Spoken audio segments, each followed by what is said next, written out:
Hey everybody, Sean here from the Black Page, and I am talking to Drum Talk TV, Dan Shinder, the man behind the camera, or in front of the camera, actually. Yeah. How are you, Dan? I'm great, Sean. Thanks for having me. I appreciate this. I love your site and everything. Thank you very much. We are mutually affinity of your site. Dan does some incredible interviews and has had some of the top performers in the drumming industry, legends, you name it.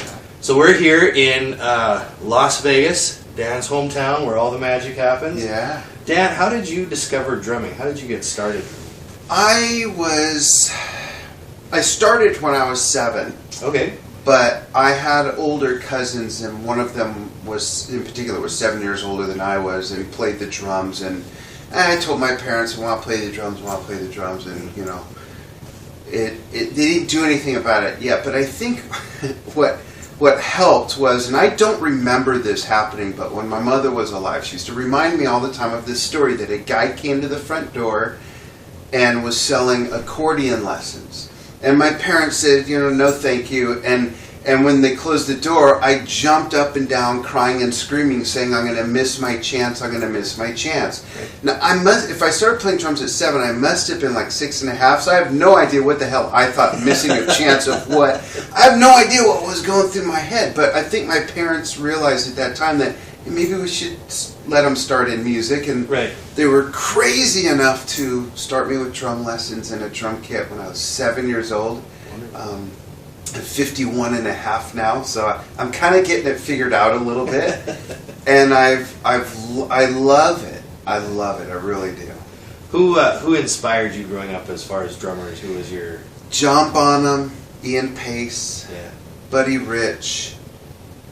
As I got a little older, Barrymore Barlow from Jethro Tull, John Weathers from Gentle Giant, Phil Collins. I love all the old Genesis stuff very much as well, and Brand X and things. Bill Bruford of Yes, Alan White of Yes, who's been with them since 73, just 72.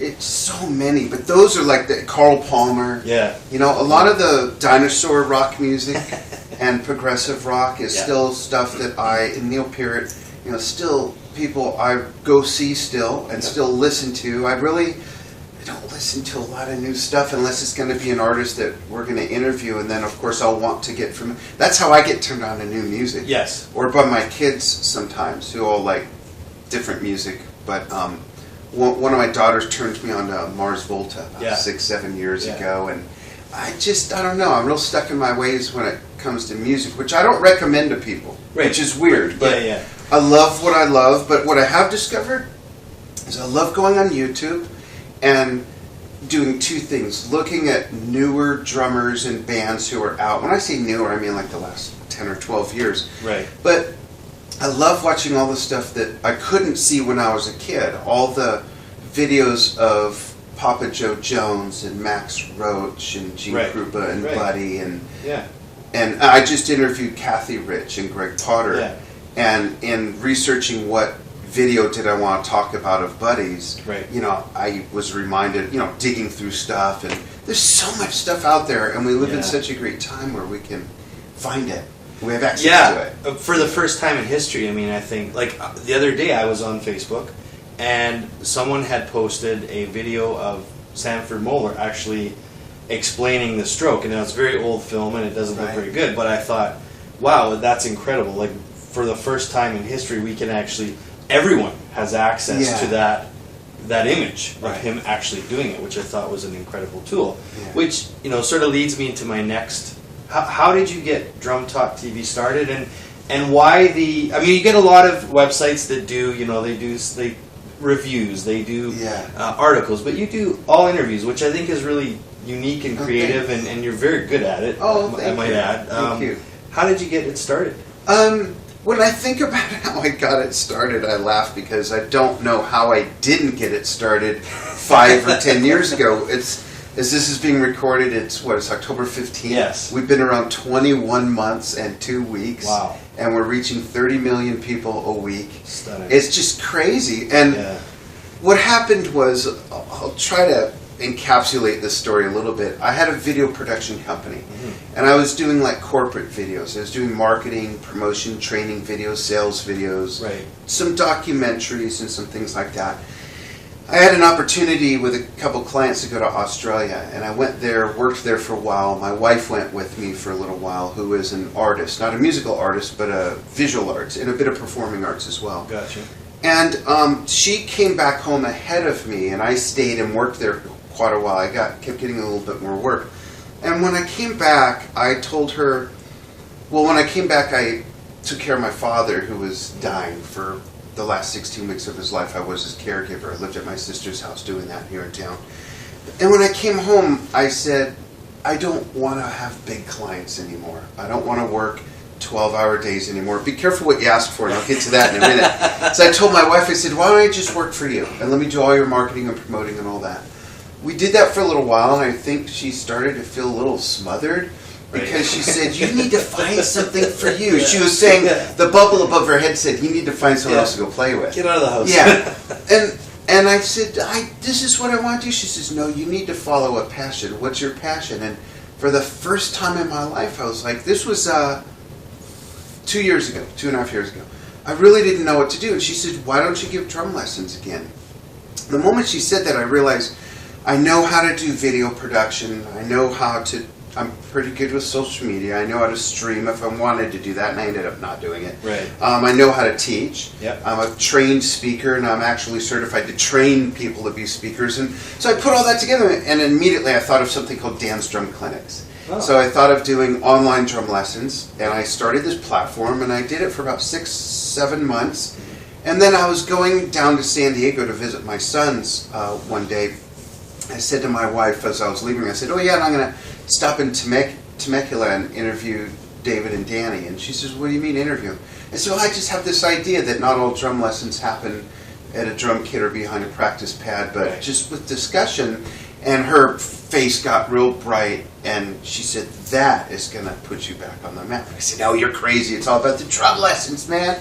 She says, no, you wait and see. So I went and I did these 2 interviews with my friends, and then I started to hook up with, and some of you were out there, thank you for starting in the beginning with me, but I started to hook up with some fellow educators on Facebook and interviewing them via Skype. And then my wife really made me see that this was going to be a big deal if I wanted it to be. So January 1st of 2013, we formed the official corporation and covered NAMM that year. And it just has been this giant snowball getting bigger and bigger and bigger, going down the hill ever since in only 21 months. So that's how it came up. And so now I think to myself, man, I had a video production company for 10 years. How did I not think of interviewing drummers? I mean, seriously, it's like having an apple farm and never thinking, hey, maybe I should sell apples. Yeah, or make cider. Yeah, exactly. I really feel kind of silly about the whole thing. But like my wife says, everything happens when it's supposed to happen for the right reason.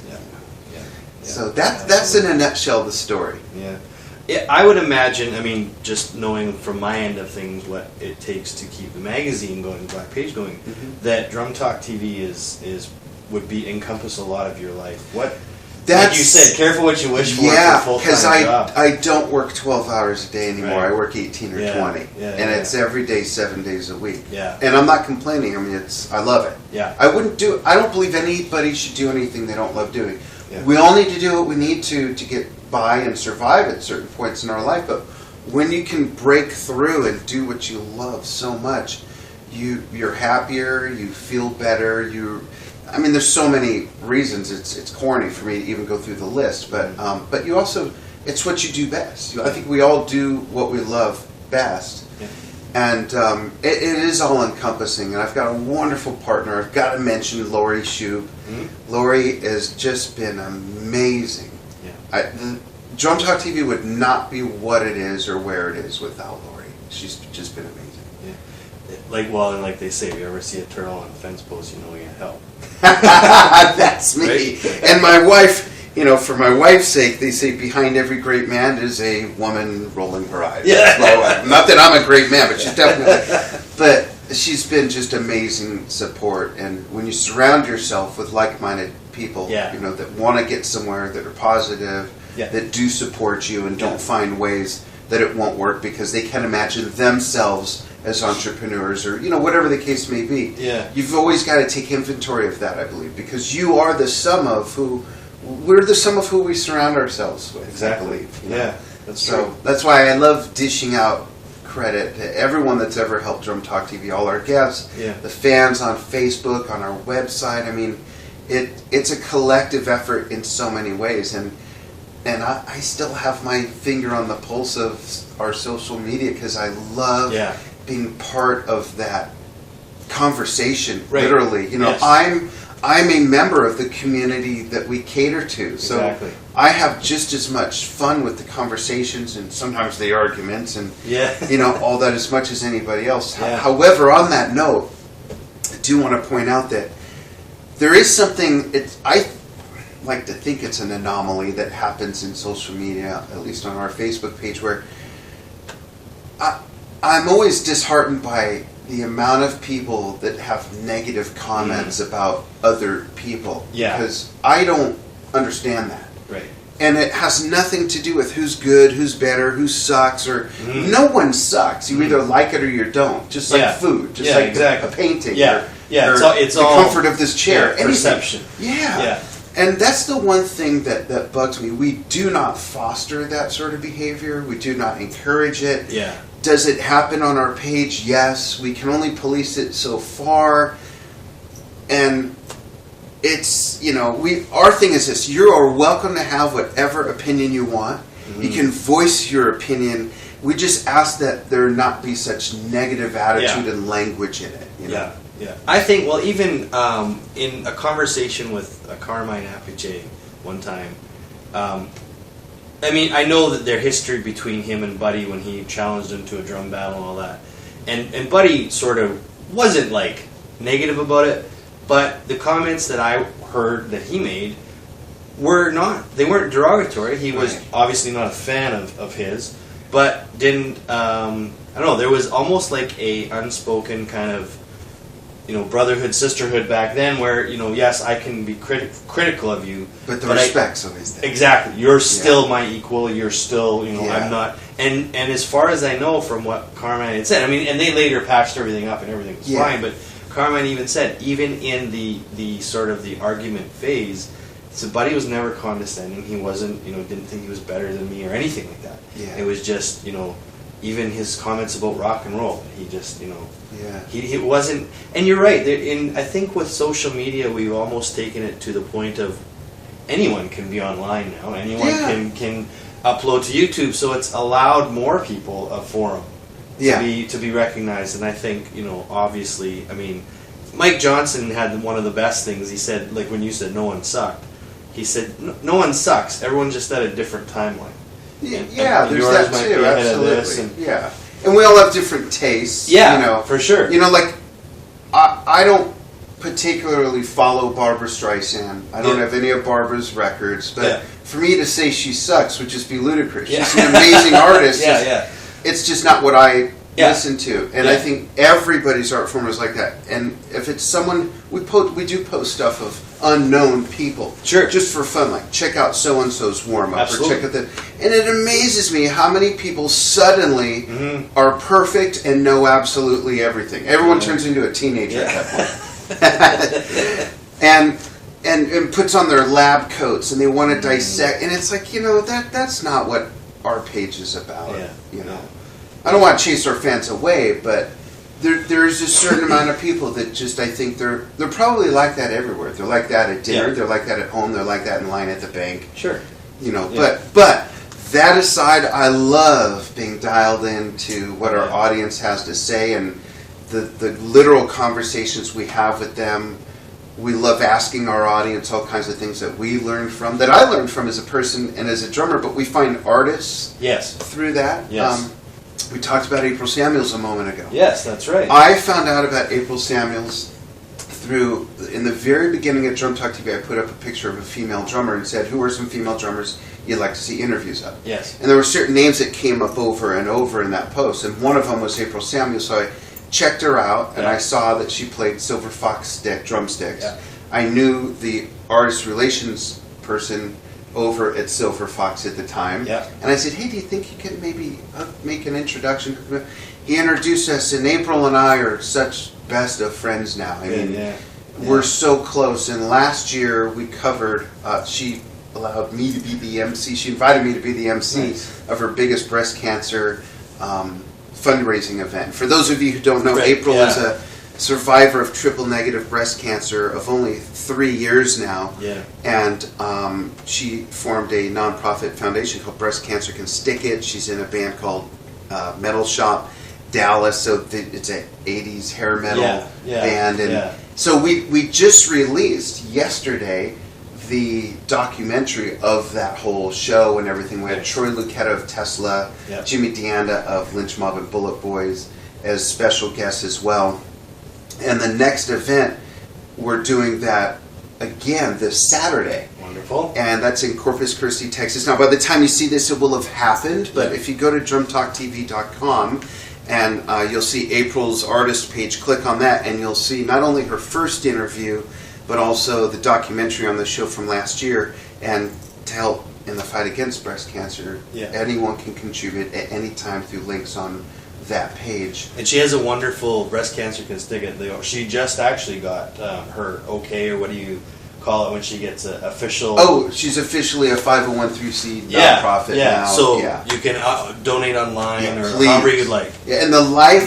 don't mean to sound corny again, but the life you save may really be your own. And even men can get breast cancer. Yeah, Peter Criss. Exactly. So it's also part of the big karma machine and how the universe works. And we donate our time. Troy donates his time. Jimmy donated his time. They're returning. And we have AJ Perro from Twisted Sister and Adrenaline Mob this time as well, which we're thrilled about. So, and she's such a wonderful girl. April was, I think she was one of our first interviews. She was definitely one. She was our first female drummer interview. Nice. But just a really, and this was actually before she was diagnosed. But even back then, she was just a very caring soul who her thing was just about community. Always, she's always been. Yeah. Although I've never really met her in person, you get that from her. Just definitely talking over email. Yeah. You know, Jimmy DeAnda says that in the documentary, in the interview. He says, because I said, so you finally got to meet April, and he says, when you meet this woman, you just have a natural fondness for her, and it's true. It really is. Who would, I know this is probably a loaded question for you, Dan, but who would be some of the highlights of your interviews in the past? Like, I mean, you've talked to so many cool guys and girls. What were some of the ones that kind of stick out for you? It's hard to single anyone out because every interview is so meaningful to me. Even ones that I don't do. We've got Alan Kenny who does interviews. He's interviewed Ray Luzier a couple times and Rich Redman. We've got Kenny Howard and Simon Fishburne who have covered the East Coast Bonzo Bash events for us. So, I mean, even those mean so much to me. But for me personally, I'll tell you the biggest one, and no offense to anybody else that's been on our show, and it was the biggest one to me because he was my biggest drumming influence, other than John Bonham. It was John Bonham and Ian Pace that I started listening to and emulating from the time I was 7. And interviewing Ian Pace was just sort of a whole different thing. Actually, it was leading up to it that was a whole different thing. I was really geeking out, like a total fan and a total kid in the week leading up to it. My wife, I think I drove her nuts. And our local photographer and tech that went to the interview, we interviewed him here in town, and he said, why don't you do it in my hotel room? And I'm like racing through the casino, and I'm pulling camera case, and they're keeping up with me. We get to the door, and Harold says, I've never seen you like this for an interview. You got to relax. I said, okay, I'll relax. And I knocked on the door, and as soon as Ian opened the door, I saw, as my wife would say, his kind eyes. And his kind eyes made all of that just go away, and suddenly it was, in a way, just another interview. And he made it so easy, so comfortable. But it was meaningful to me because of the influence he personally had on my drumming forever. Yeah, that was a biggie. And I bet you got to tell him that too. Which I did, yeah, and that felt good to be able to do that. Yeah. I have share my affinity, your affinity for Bonham, and I would have loved to have interviewed. Oh gosh, yeah. Can I mention a couple others? Oh, sorry, yeah, go ahead. Okay, sorry. Glenn Sobel has become a very good friend, and Glenn was our first real interview. Like Alice Cooper's Glenn Sobel. Yeah, and does amazing clinics, and Glenn is just such a wonderful guy, very humble. You know, young musicians can learn a lot from him. Yes. Aside from drumming, aside from music, just as being a humble person and staying grounded. Yeah. That's Glenn. Glenn's been a highlight. Carmine Apiece was that was great. Lori and I went to his house in California to interview him there. He was so nice. He's got, such a badass Brooklyn boy image, but he really was such a wonderful, sweet man. We've interviewed him 2 other times. Yeah. Nico McBrain was a biggie for me because I've been an Iron Maiden fan since I was 15, I think. Yeah. Since before he was in the band. Yeah. Emmanuel Caplet, we interviewed in Canada. Yeah. Ellie Bertrand as well on the same trip. And Don George, Neil Peart's first drum teacher. Right. Don's become like that long-lost cool uncle to me. He's just such a freaking cool dude. He is. And he's so knowledgeable. He's like a walking drumming education historian. He's got books. Watch his interview on Drum Talk TVs. We show books that he's had that were printed in the 20s. Wow. That his parents got him as a young drum student. Wow. Just so, and I'm sure I'm missing so many more. I mean, Chris Slade recently we interviewed at my house here in Vegas. Chris has started with Tom Jones. He went to Manfred Mann's Earth Band. He played with Olivia Newton-John. He played in The Firm with Jimmy Page and Paul Rogers. Yeah. David Gilmour. I mean, it goes on and on and on with this guy. Yeah. And then to sit and talk with them and just... And the best part about my job is funny. My wife asked me this morning, what's your favorite part about being Mr. Drum Talk TV? I said, it's not the interviews. It's not the music. Yeah. It's the friends I'm making. Yeah. And it's true.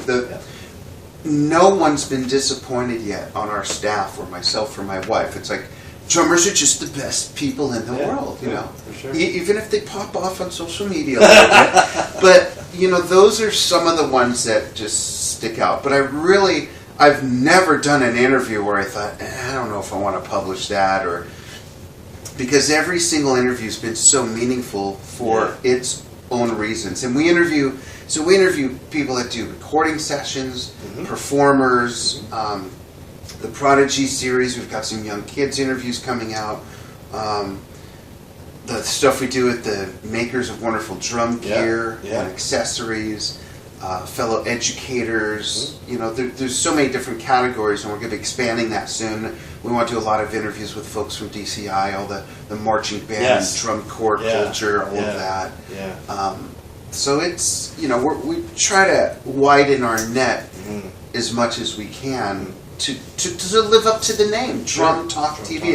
It's not just about the rock stars. It's not just about the pop stars. It really is about any sort of human story attached to drumming. There's a Drum Heroes series. April Samuels is part of that. Joe Hardy, a drummer with no legs. Go figure, he's part of that. So we do our best to live up to that. Who would you like to interview? Who haven't you talked to? Would you love to talk to? Ringo. Yeah. I have to get with Ringo. I know we're going to get with Neil Peart. Nice. And I even know where that's going to happen. Excellent. I don't know if he knows that yet. But he'll soon find out. Yeah, I've been a Neil Peart fan for a very long time. Terry Bozzio. Nice. Steve Gadd. Nini Kalyuta.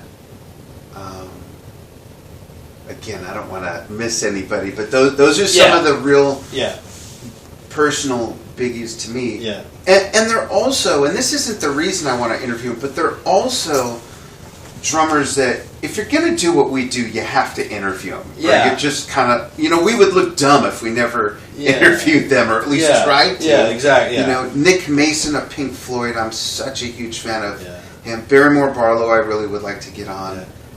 I heard that John Weathers is going to come on, which would be great, from Gentle Giant. I'm a huge Gentle Giant fan. those are some of the ones that, again, stick out right on top that Yeah, are yeah. must-haves for me personally, Yeah. and also for our audience, you know. Mhm. Again, we would look sort of silly if we didn't go Yes. out to those drummers. Sheila E., Yeah. Gina Shock. Yeah. Nice. Gotta throw the ladies in there for Of course. sure, too. Yeah. Then a growing part of the drumming industry. Oh, Cindy Blackman, too. Yes. Yeah. Yeah.